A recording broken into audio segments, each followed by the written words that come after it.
来牡丹江走了，带点他们当地的特产。我带的啥呀，朋友们？烧饼。我楼下它有一个餐馆是合记馅饼，它这个餐馆，它在里边卖这个烧饼，油盐的啊，哎，1块钱一个，哎呀妈，太好吃了，哎，吃出了小时候那烧饼那个味道。哎，我说赶紧买10个拿家去。来，走了，退房了，再见了牡丹江。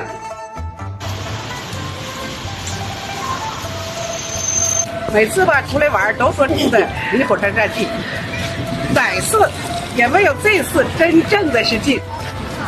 过道啊，就是这个楼上过道，是不是这就是火车站？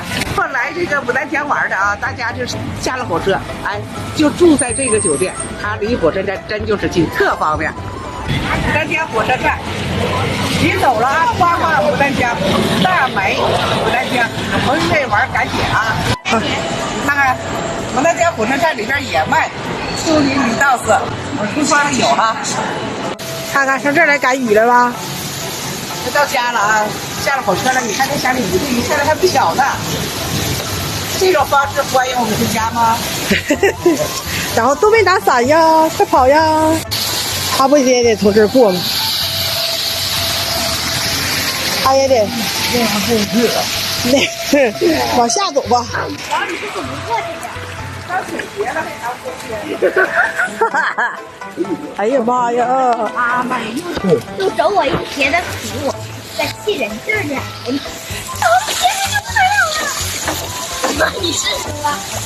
哎呦，试就，哎呀，麻利麻利麻利麻利后。哎呀，老王同志在这儿呢。6个田螺哥哥。谁呀？姓乔的田螺。给我半个儿子做饭呢。别瞎说，你就说你我儿子做饭呢，像说。不说我实事求是。整这些菜吃，来，我们在牡丹江拿回来了大烧饼，说是好吃吗？一下子买了多少钱？朋友们大家好，你看我这份尊容啊！我回家了，在哈尔滨火车站一下车，我去妈呀！出了出站口，那家大雨倾盆的，我天哪！一把伞给我小外孙女哈，给她打上，那就跑到公交站，正好那儿有到我家公交站。哎呦，这一路挨浇了吧？到了公交站等车这个阶段，哎，雨是越下越大，越下越大。那回家这，哎，表扬我姑爷啊，我是半拉儿，没说，哎，这份儿，在家给我们做饭呢。你看看，哎，是没说那孩子挺像样的啊，挺好的孩子。浇的这个沿路啊，这水我这之前我跟大家说过，我们这块要下点雨，就是那坡型的，哎呀，那水那还咋躲呀？没法躲了。那不下了公交站腾水呗？哎呀我去，哗哗就腾，到家倒是5分钟啊就到家了。没说你要出门朋友们，就是有惊喜，你不管你是惊喜或者是惊吓啊。另外朋友们看着我出门玩这几天，就是这一件裙子啊，我始终是穿它啊。哎，出去了它有汗，它湿了回家洗了挂上，早上继续穿它。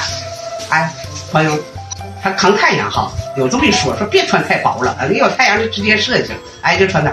你要冷了，那这件衣服你看它大长裙啊，腿都能盖上。所以说呢，还抗脏，哎，是不是？哎，起作用了。牡丹江挺晒的，你看我老太太这腿，这是不是？没晒着。哎呦我去！跟大家就说一声，我到家了啊，我继续在家呢啊，出来嘚瑟一圈就开心了啊！我犯着病，完我继续跟大家嘚吧啊！今天到这儿，朋友们再见。